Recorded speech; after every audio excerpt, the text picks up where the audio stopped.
चल हो जा शुरू। केसरिया से मन जोगी हुआ रे, दिल झूमे देखो पतवारा हुआ रे, दिल झूमे देखो पतवारा हुआ रे। हर पल मनाओ केसरी त्योहार। विमल, बोलो जुबान केसरी।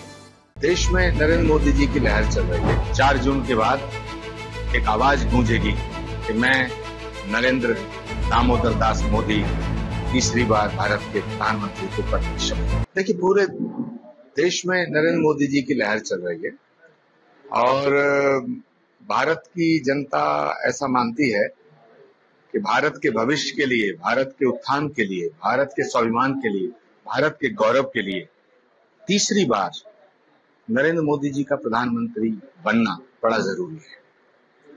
और मुझे पूरा विश्वास है कि पूर्ण बहुमत से तीसरी बार 4 जून के बाद एक आवाज गूंजेगी कि मैं नरेंद्र दामोदर दास मोदी तीसरी बार भारत के प्रधानमंत्री के पद की शपथ। देखिए, जो राष्ट्रभक्त होगा, जो राम भक्त होगा, जो सनातन को मानेगा, वो कांग्रेस में नहीं रह सकता। और अभी लंबी फहरिस्त है। 4 जून आते आते और भी बहुत बहुत बड़े नेता पार्टी छोड़ने को तैयार है, क्योंकि जो इस देश की बात करेगा कांग्रेस में नहीं रह सकता, जो हिंदुस्तान की बात करेगा वो कांग्रेस में नहीं रह सकता, जो पाकिस्तान के गीत गाएगा वो कांग्रेस में रहेगा। समाजवादी पार्टी की अगर सरकार बन गई, अगर समाजवादी पार्टी की सरकार बनती है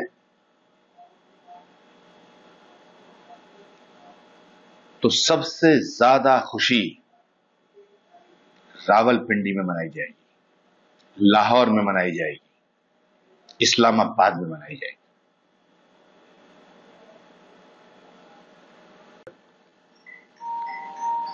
मैं तो हैरान, कांग्रेस के मिनिस्टर के पीए के नौकर के यहां करोड़ों रुपया मिल रहा है, तो पीए के यहां कितना मिलेगा और उस मिनिस्टर के यहां कितना होगा? उस मिनिस्टर से पूछना चाहिए ये रुपया दिल्ली में कितना देता है। देश को कितना लूटा है, लगातार लूट रहे हैं। और ये जो व्याकुलता है ना, ये जो तड़प है, मोदी हटाओ, मोदी हटाओ, मोदी हटाओ, मोदी हटाओ, तो मोदी हटाओ की जो तड़प है, ये है इसलिए कि देश को लूटने का मौका चाहते हैं और मोदी लूटने नहीं दे रहा है। सनातन का अपमान करना, शहीदों का अपमान करना, शहादत का अपमान करना, ये शौक हो गया कांग्रेस के नेताओं का। और बड़ा दुर्भाग्यपूर्ण है। मुझे तो कांग्रेस के ऊपर तरस आता है कि लड़कियों को छेड़ने वालों को चीफ मिनिस्टर बनाया गया, और ये पब्लिक डोमेन में है, ऑन रिकॉर्ड है। ये जिन्होंने लड़कियां छेड़ी वो अंजाम में चीफ मिनिस्टर बने, और जो लड़कियां छेड़ते हैं चीफ मिनिस्टर बनने के बाद वो शहीदों का अपमान करेंगे। इन्होंने बालाकोट का भी मजाक बनाया था, सर्जिकल स्ट्राइक का भी मजाक बनाया था, पुलवामा के शहीदों का भी अपमान किया था।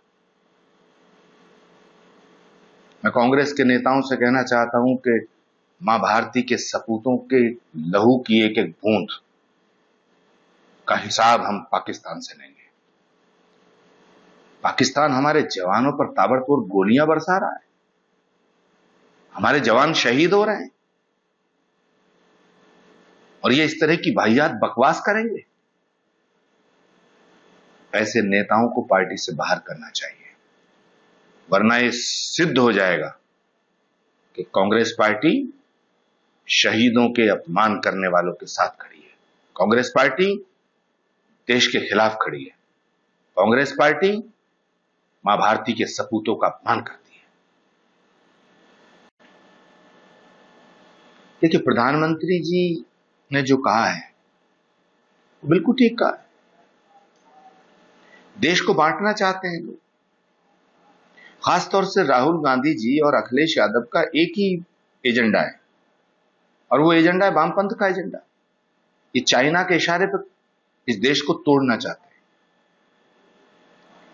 इन्हें हिंदुस्तान में पैदा होने वाला आदमी हिंदुस्तानी नजर नहीं आता, इन्हें हिंदू और मुसलमान नजर आता है। और नरेंद्र मोदी वो व्यक्ति हैं, नरेंद्र मोदी वो नेता हैं जिनको 140 करोड़ लोगों में सिर्फ हिंदुस्तानी नजर आता है। तो मैं नरेंद्र मोदी जी की बात का समर्थन करता हूं और इन शहजादों से कहना चाहता हूं कि भगवान के लिए, भारत माता के लिए, इस भारत की मिट्टी के लिए, भारत की अस्मिता और अस्तित्व से खेलना छोड़ दें। अगर भारत नहीं रहेगा तो तुम्हारी सियासत भी नहीं रहेगी। सत्ता के लिए इतना गंदा खेल मत करो। रोज एक नया बयान देते हैं। जो भारत को गाली देगा उसके साथ खड़े हो जाते हैं, जो भारत माता का अपमान करेगा उसके साथ खड़े हो जाते हैं, जो मां भारती का अपमान करेगा उसके साथ खड़े हो जाते हैं। नरेंद्र मोदी से इतनी नफरत करते हैं कि मोदी से नफरत करते करते देश से नफरत करना शुरू कर